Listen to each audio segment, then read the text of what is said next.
Good morning, everybody. Happy beginning of the week, which is Tuesday this week.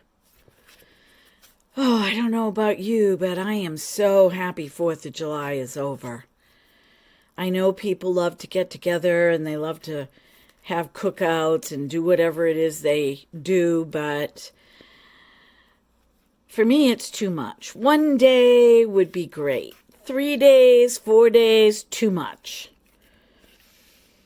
Anyhow, that's the way I feel about it. I'm sure that you have a different feeling about it, but nice to have Monday off, though, isn't it? So today I'm going to pull some cards for the week, but I'm going to pull 3 cards and possibly a root card, one from 3 different decks, and then whatever I feel for the root. So I'm going to pick the first card as an inspirational card for this week. It's good to start off with some inspiration, particularly if it's morning and you've gone back to work or you have a lot to do from the last 3 days. It's a good way to unwind and let all that other stuff go and to focus on something inspiring, focus on something positive, focus on something that shifts the mind into a lighter place. That's the goal, isn't it? To shift the mind to a lighter place. I don't know about you, but when I get up in the morning, my mind isn't a lighter place. Typically, all kinds of thoughts flood my head once I become aware that I'm awake. And usually, the first thing is, oh gosh, I got to take care of these dogs. And they're usually the ones that wake me up in the morning around 7 o'clock. They don't allow me to sleep past 7 o'clock in the morning. And I'm not an early bird. Some people say that morning is the best time of the day, but I'm not an early bird, and that's because my lifestyle allows me to not be. I tend to stay up later than most people because it's quiet in the house. The animals are sleeping and my husband is sleeping.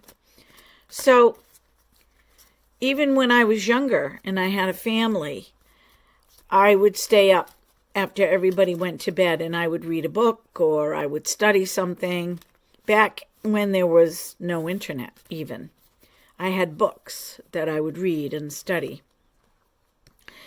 But here we are, Tuesday, July 5th, and let's see first what the fairies have to tell us about today. Now, for those of you out there that think that fairies are evil, fairies reside between heaven and earth. So, fairies are a lot like us. They are etheric beings that vibrate higher than us, but have egos. And there are fairies that are light beings in the sense that they vibrate very high. So you will know when you connect with a fairy of very high vibration because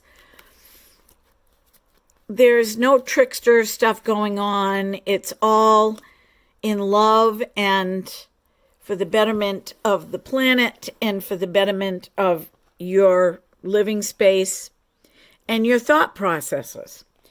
So let's see what the card for today is. Lost and found. The first thing that comes to my mind once was lost and now I am found. It's similar to the song Amazing Grace. I once was lost, but now I'm found. I was blind, but now I see. And that's the whole point of fairy energy, is to get you to that place of knowing who you are, that you're not lost, that you're seen, that you're heard, and you're not blind, that you have the capability of seeing higher, being higher, believing higher. So, the Lost and Found Fairy helps us to find things that are lost. It's really no different than St. Anthony, who was an actual person that lived on this planet. And when people pray to St. Anthony, St. Anthony, St. Anthony, please come around. Something is lost and must be found. That, by the way, is a spell. I hate to break it to you, but that is a spell.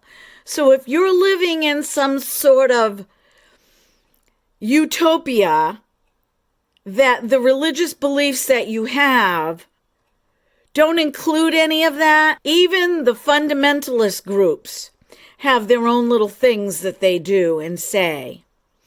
So to not separate any of that and to include all of it, it's okay to have a belief system that includes fairies. And I have seen them. I've spoken about this before.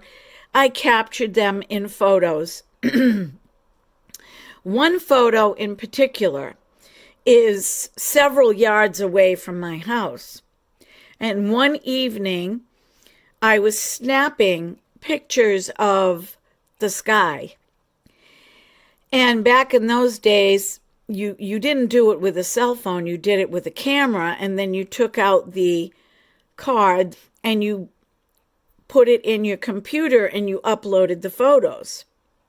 And so when I was uploading these photos, friends of mine in a group that I was in for psychic development noticed that there were these beings in the distance. And one of the folks blew up via technology the little beings. And you could see one of them had a hat, had a pocketbook, was wearing boots, a little jacket. It was as clear could be.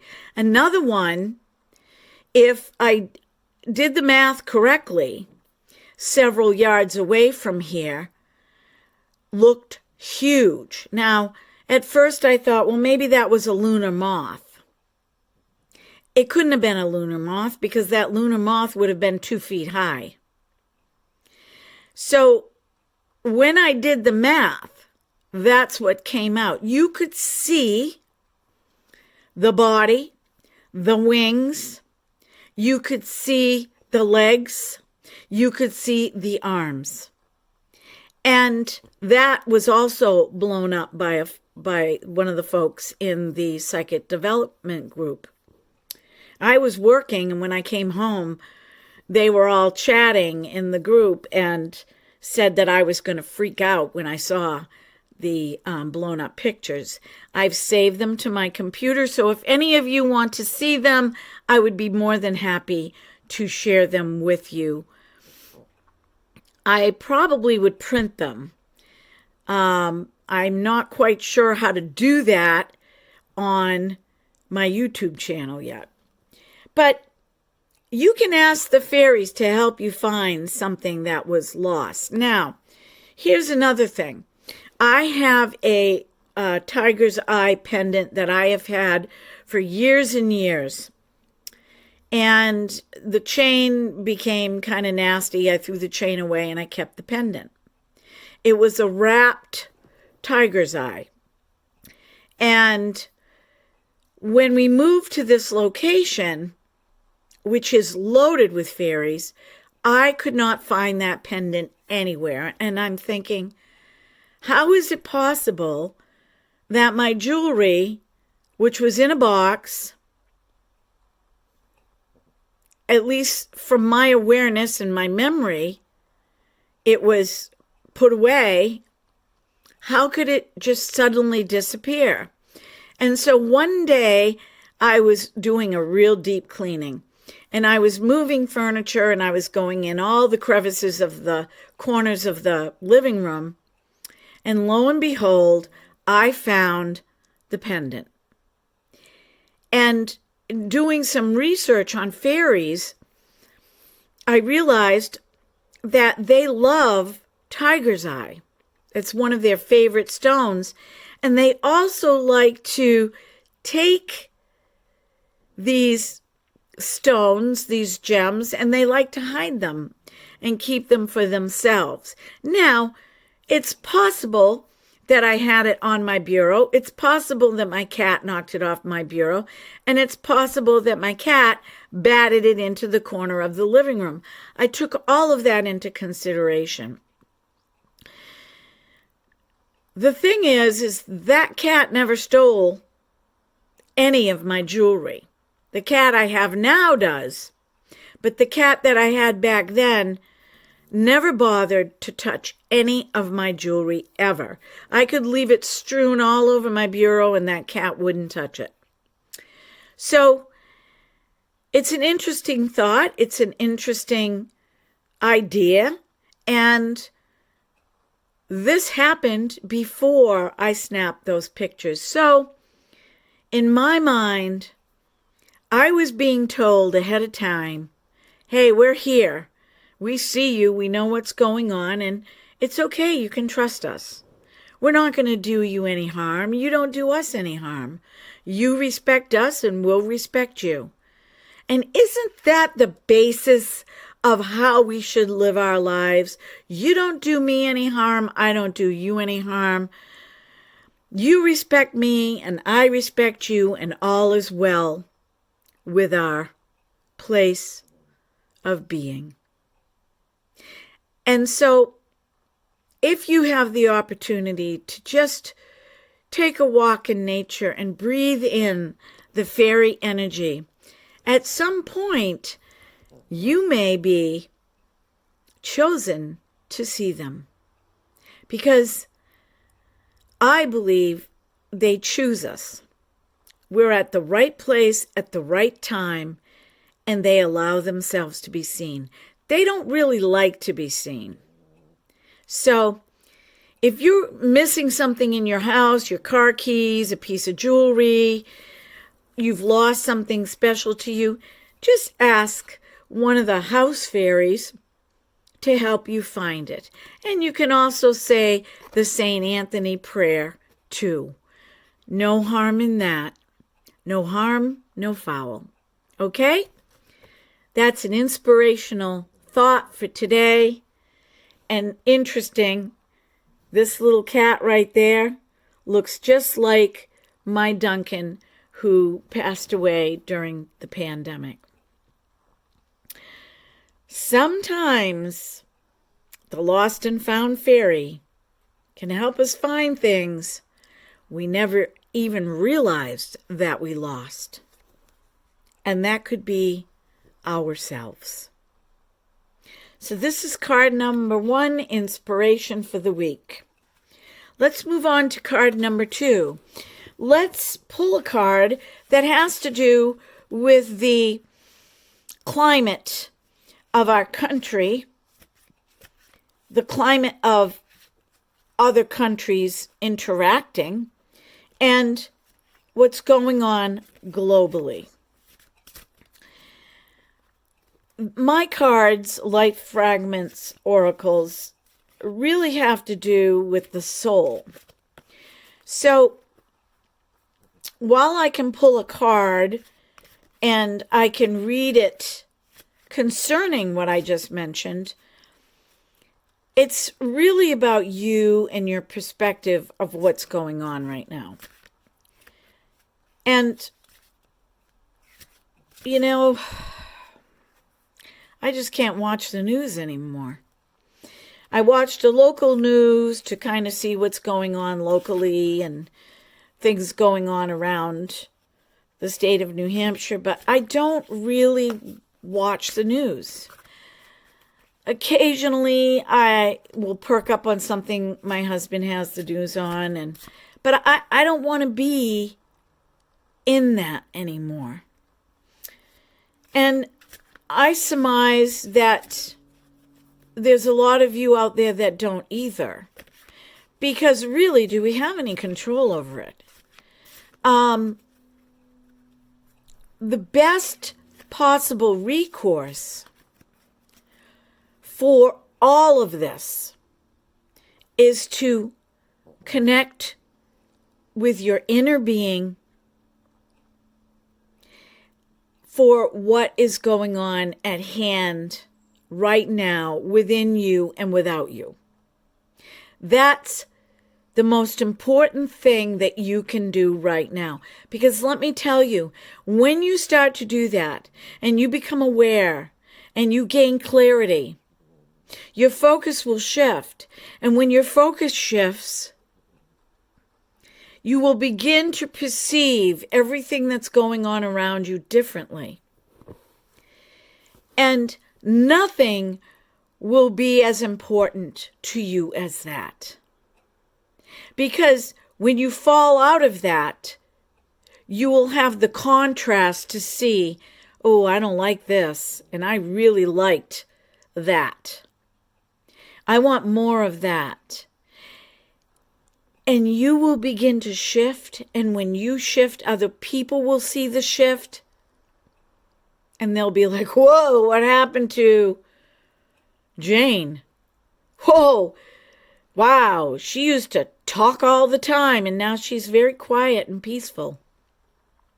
Whoa, what happened to Kevin? You know, he used to rant and rage sometimes, and now he seems to be able to handle things a lot better. Wonder what happened to him. Anyway, I mean, we loved that boisterous personality, but, you know, that's the part we liked, and now, you know, he just seems different. Well, that ripples outward. That ripples outward, and people will want what you have. You may not see it right away, but they will want what you have, and all of a sudden, you'll be doing something at your job, or you will go somewhere and you'll have a conversation with somebody, and somebody will say to you, you know, I really like your energy. Well, that's you. That's the real you. That's the real you connecting with your physical you. And God. So let's pick a card. Okay. I'm gonna read that one. This card is the abundance card. There's a lot to be said about abundance. Everybody's version of abundance is different. Some people believe that abundance has to do with how much money they have in the bank. If they feel that they have so much money in the bank that they're going to be able to retire, life is good, nothing's going to happen to that money, they're going to be safe and sound from now until they transition off of this planet. That is what abundance can mean to some people. Other people might view abundance as having their needs met on a daily basis. So, for instance, they go to the refrigerator and the freezer and they see they got a couple packages of meat, they've got milk, eggs, cheese, they've got vegetables and some rice or maybe some potatoes, and they look at that and they say, I'm good. Life is good. That's their abundance. Other people may perceive abundance as a state of being, that they're abundant with ideas, or they are abundant in the people that they meet every day and that they engage and interact with. Their social network is abundant, and that makes them feel good. Abundance means something different to everyone. But this card is a call to action. It's not what you have. It's not bigger, better than everybody else. Abundance is a call to action for you to live abundantly. So, Susie, how do you do that? You live abundantly through your mind. You live abundantly not because of what you can see externally or what you have externally. You live abundantly because you've been given the gift of life. And how you choose to navigate through that will bring you more of that. If you choose to navigate through life seeing everything as a problem, seeing everything as a crisis, seeing everything as drama, hence the news, you're going to see that wherever you go. It's going to be right in your face. But if you choose to see life abundantly as, look at those beautiful flowers, and oh, what a view as you're driving by a mountain or a field of flowers or some beautiful tall trees or some windy roads in and out of where you need to go, or houses that people have painted beautiful colors and have a beautiful kempt yard, or you're at the grocery store and you bump into people that are so kind and loving, and you're going to see more of that. You're going to have more of that. If you're driving in your car and the car in front of you is driving slow, you have a choice. You can get frustrated at that car that's driving slow, or you can say to yourself, well, I'm going to just breathe. I've got someplace to be, but maybe there's a reason for this. And you make a quantum thought. And you say to yourself, I'm going to get there. I'm going to get there on time. If I'm 5 minutes late, I don't need to make excuses. Everything's going to be there when I get there. If it's your job and you're supposed to be there on time, and even if you've left early, there's no telling what can happen. We have technology now. All you have to do is text and say, I'm stuck in a traffic jam. We can't control what goes on externally. We can get all huffed up about it, but we really can't control it. And think about it. That control, or wanting to have control, is perfectionism. Because the lack of control inside is a need to control externally. Abundance means a relative degree of plenty. A plant may be abundant in flowers. To be abundant is relative to your heart situation and your view on life. That's where it all begins. It's your view on life. Let me tell you something. You could have $10 to your name, nothing in the bank. And if you are living an abundant life, that $10 is gold to you. It's gold. But the outside of us, what's going on the TV, all the ritzy ditzy stuff that we watch, the cribs, the sensationalism, the having to have, it's never enough. We're feeding that in here. We're feeding it into our minds. That if we don't have that, there's got to be something wrong. There has to be something wrong. And then there is the fear that's associated with that. Oh my gosh, what's going to happen if I die? I'm not going to have anything to give my children. What, you think that they can't have an experience without your money? You don't think that they can have an experience? Some of you have children that are making way more money than you ever thought of having. That is a worry. That is fear. And that is also doubt. That's doubt that where you are right now can't be any better than what it is. And it can be.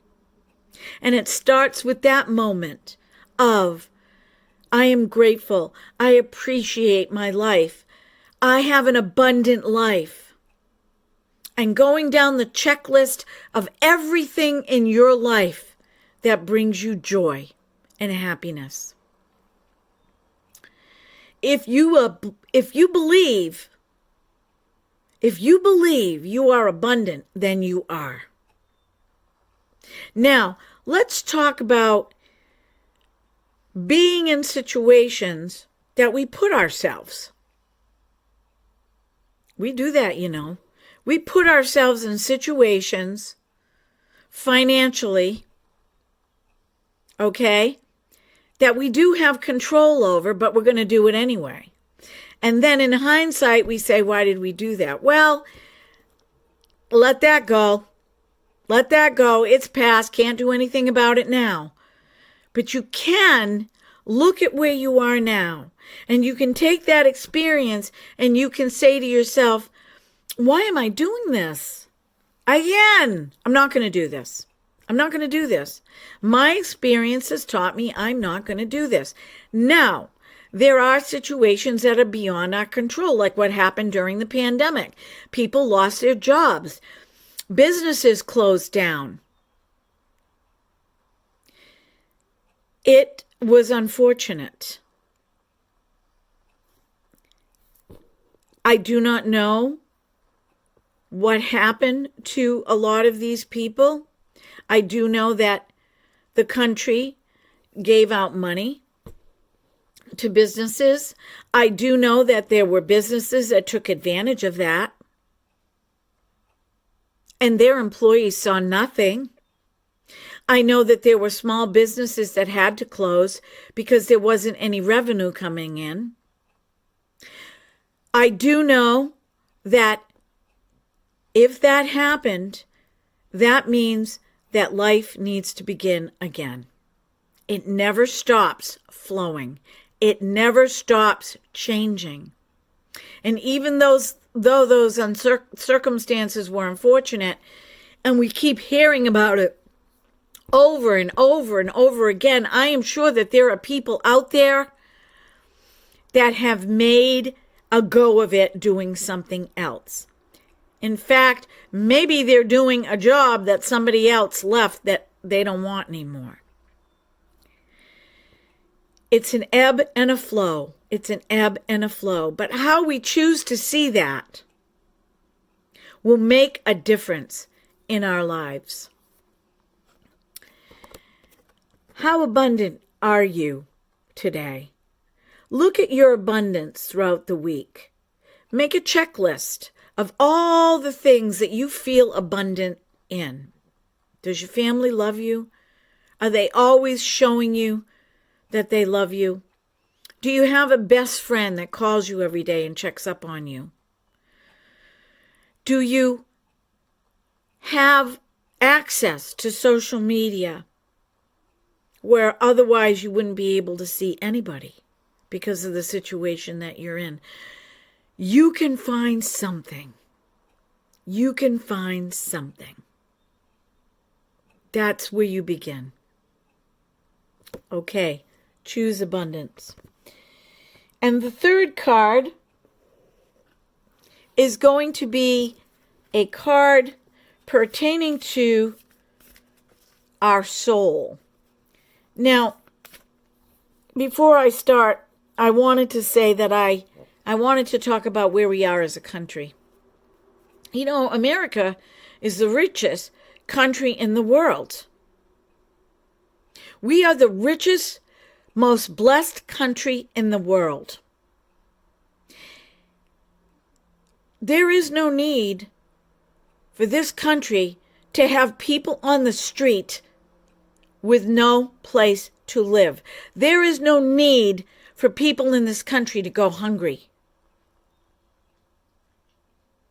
Not when there's $400 billion sitting in some account for war. For war.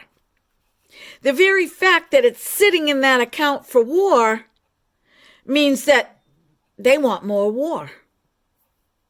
They want more war.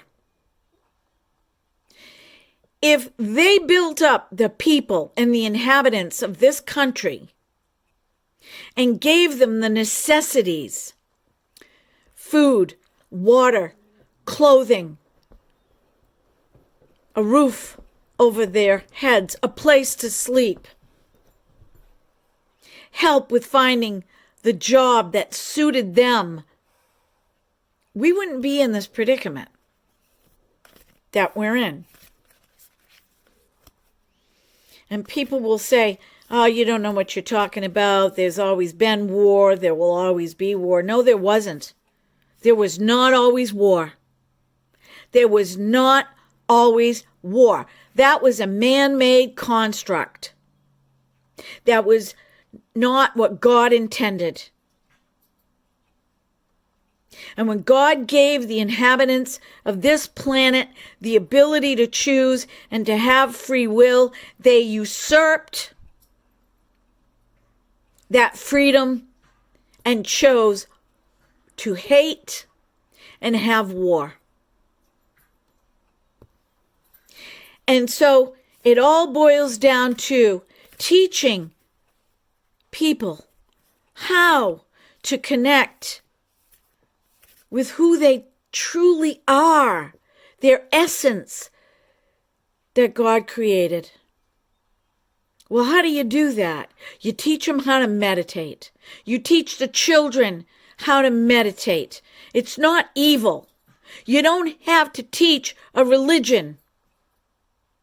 It's already in them. And some people will say, well, what about original sin? Well, original sin happened because those inhabitants that were given the abundance of free will chose, just as there is day and night, to choose that polar opposite of the way that they were designed in the eyes of God. That's what happened. And you can go on a tangent about Adam and Eve, and you can go on a tangent about the devil, and you can focus on that for the rest of your life if you want. It's not going to change anything. It's not going to change anything. But connecting with the God force, the God source, that's what Jesus Christ did. When he said, no one gets to the Father except through me, he was giving you an example. If you do what I'm doing right now, If you go away and you connect and you do this every day and you meditate and you sift out those negative thoughts and you allow God to come in and you allow God to show you who you really are as a child of God. A child of God.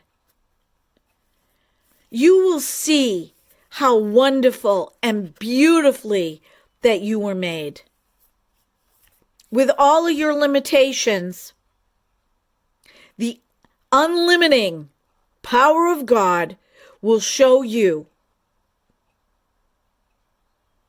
how omnipotent you can be with possibilities. And this is what is wrong with our country. It's not about religion. It's not about religion. It's about saying, yes, I'm going to search. I'm going to search within. I'm going to help my students. I'm going to be a student, and I'm going to help my students. I'm going to be a student, and I'm going to help others to see this. So let's pull a card now, moving out of that. 2026, remember I brought that up. It keeps coming into my awareness. It's a very important year. I don't know what it means, but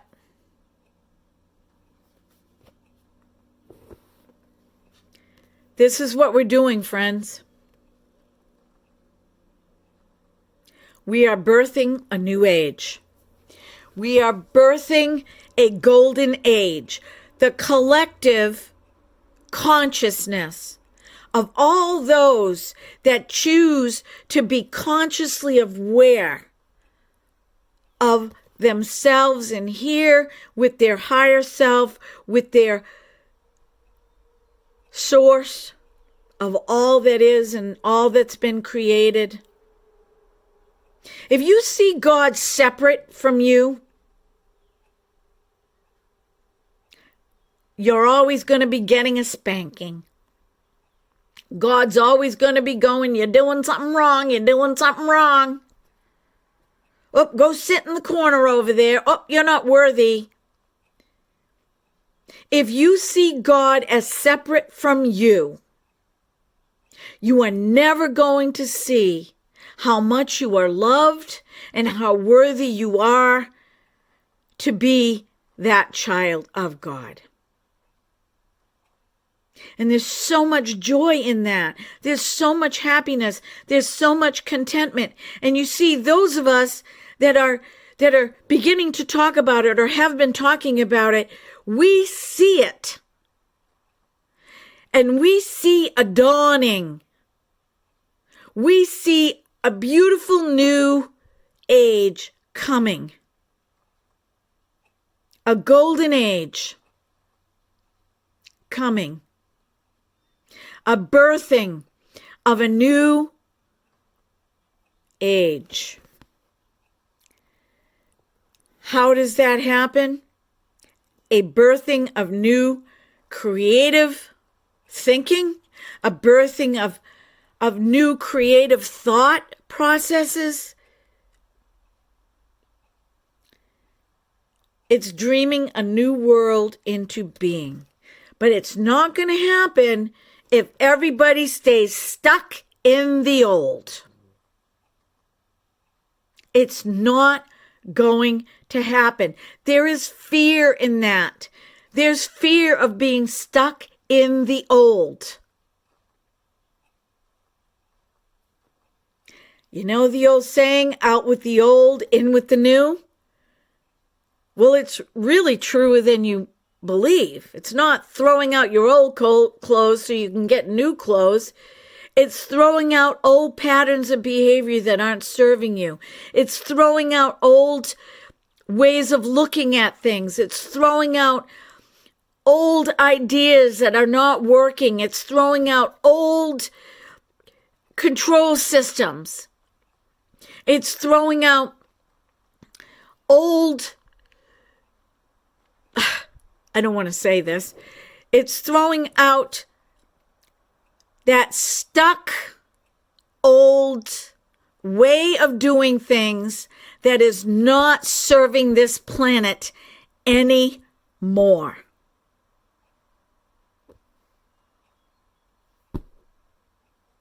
It's like being 95 years old, barely able to get around, living in this huge, monstrous house with no inhabitants in it.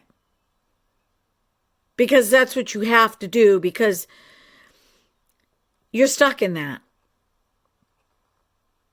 And there's a better way, but you don't want to see the better way. And they definitely don't want to see the better way. But there is a better way. And there's a better new age coming. This has nothing to do with the New World Order. You know, the New World Order is an old world order. The New World Order is an old world order of power, control, greed, lack. The New World Order is more inclusive. It's allowing everyone to have what they need.